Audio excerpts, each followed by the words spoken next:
రామచంద్ర పంచాయతీ నందు ప్రతి కార్యక్రమం ఇక్కడి నుంచే స్టార్ట్ చేయడం ఒక ఆనవాయితీగా వస్తుందండి.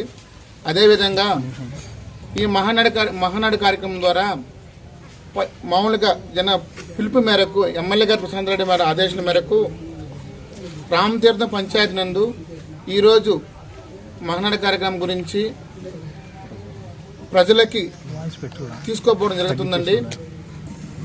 అదేవిధంగా ఈ కార్యక్రమంలో టీడీపీ నాయకులు అందరూ కలిసి, అదేవిధంగా ఎన్టీఆర్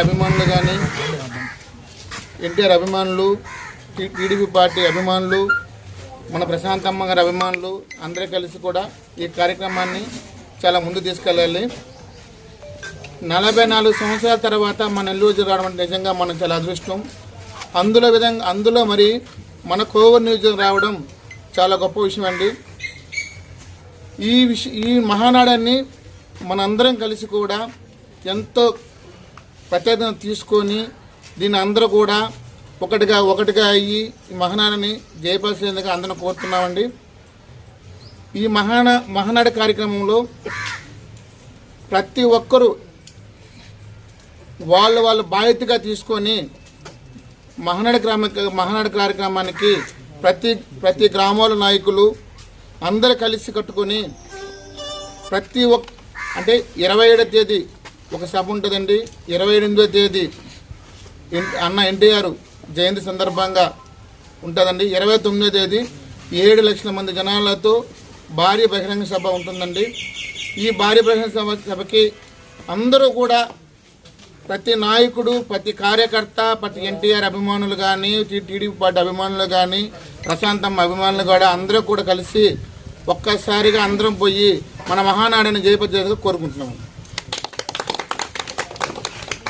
రాష్ట్ర నలుమూల నుంచి వస్తున్నటువంటి కార్యకర్తలకి, అభిమానులకి అందరికి కూడా 4 దిక్కులుగా పనిచేస్తూ సేవకర్మ చేస్తూ వారికి వాటర్ కావచ్చు, భోజనాలు కావచ్చు, వాళ్ళకి బండ్లు పెట్టుకునే వసతులు కావచ్చు, అన్ని మన ప్రశాంతమ్మ గారు చెప్పినట్టు విధంగా మేము ప్రతి కార్యకర్త భుజాన వేసుకొని ఎలాంటి చిన్న మచ్చ రాకుండా పసుపు పండుగని నెల్లూరుకి ముందు, మహానాడుకి ముందు కోవూరు ఎట్లా ఉండింది, మహానాడు తర్వాత కోవూరు ఎట్లా ఉండింది, అదేవిధంగా నెల్లూరు జిల్లాను కూడా అదేవిధంగా చరిత్ర తిరగరాయబోతుంది. మహానాడు కార్యక్రమం చరిత్రలో చెప్పుకునే విధంగా ఈ మహానాడు కార్యక్రమాన్ని జయప్రదం చేయవలసిందిగా ప్రతి ఒక్కరి కార్యకర్త తరపున ఇది మా విడలూరు మండలము రామచంద్రపురం పంచాయతీ నుంచి మన రామతీర్థం నాయకులు అందరూ కలిసి ఇక్కడ 2 పంచాయతీ నాయకులు కలిసి ఇక్కడ ప్రెస్ మీట్ మొన్న మా మేడం గారు చెప్పారు. మీరు ఈ విధంగా కాకుండా గ్రామాల్లో కూడా వెళ్ళి అన్ని గ్రామాలుగా తిరిగి ప్రతి గ్రామంలో మహానాడు గురించి వాళ్ళకి తెలియపరచండి, వాళ్ళకి మోటివేషన్ ఇవ్వండి. 27, 28 కాకుండా 29 జరగబోయే మహాసభకు అందరినీ తరలించి వాళ్ళు స్వచ్ఛందంగా రావాలి. పసుపు పండుగకు మనం ఏందో కాకుండా వాళ్ళ అభిమానంగా రావాలి, వాళ్ళకి మీరు తెలియపరచండి మనం చేసే కార్యక్రమాల గురించి అని చెప్పారు. ఆ దిశగా మేము పయనిస్తున్నాము. ఇప్పుడు కూడా మరి గ్రామాలుగా తిరిగి మహానాడు గురించి మేము గ్రామాల్లో తీసుకోబోతున్నాము. ఈ అవకాశం ఇచ్చినటువంటి మన వేమిరెడ్డి ప్రశాంత్ రెడ్డి గారికి ధన్యవాదాలు తెలుపుకుంటూ, అమ్మ ప్రశాంతమ్మకి ఇదే చెప్తున్నాం, ఇది పసుపు పండుగ, మా పండుగగా మేము భుజాన వేసుకొని మీకు ఎలాంటి మచ్చ రాకుండా కోవూరు నియోజకవర్గానికి మంచి పేరు తెస్తామని చెప్పేసి చెప్తూ, నా పేరు చిన్నిబాబు, బీసీసీఎల్ గా పనిచేస్తున్నాను. మేడానికి మరీ ధన్యవాదాలు తెలుపుకుంటూ సెలవు తీసుకుంటున్నాను. రోజు విడవలూరు మండలం రామతీర్థం గ్రామం, అదేవిధంగా రామచంద్రపురం గ్రామం, ఈ రెండు పంచాయతీలు కూర్చొని ఈరోజు ఈడ శివాలయం దగ్గర ప్రెస్ మీట్ పెట్టడం జరిగింది. ఎందుకని అంటే మనం పుట్టి బుద్ధికి నా వయసు 40 సంవత్సరాలు, పార్టీ పెట్టి 44 సంవత్సరాలు. ఎప్పుడు కూడా మనం బయట దగ్గరికి వెళ్తున్నాం మహానాడు పండగ చేసుకోవడానికి, బయటకి అయితే వెళ్తున్నాం. కానీ ఎప్పుడు కూడా మన నెల్లూరు జిల్లాకు వస్తుందని ఎవరు కూడా కళ్ళ కూడా అనుకోవాలి. అట్లాంటి మన వేమిరెడ్డి ప్రభాకర్ రెడ్డి గారి ఆశీస్సులతో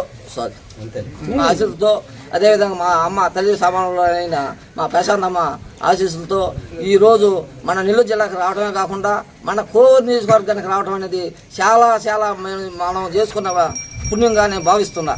ఎందుకంటే మేడం రాకముందు కోవూరు నియోజకవర్గం ఏ విధంగా ఉండింది, మేడం వాళ్ళు వచ్చిన తర్వాత కోవూరు నియోజకవర్గం ఏ విధంగా డెవలప్ అయింది అనేది అంటే ప్రతి ఒక్కరికి కూడా తెలుసు. ఎందుకంటే మేడం చేసే కార్యక్రమాలు కానీ, వరల్డ్ ఫౌండేషన్ తరఫున చేసే కార్యక్రమాలు కానీ ఎనలేనిదని నేను మనస్ఫూర్తిగా కోరుకుంటున్నా. సెలవు.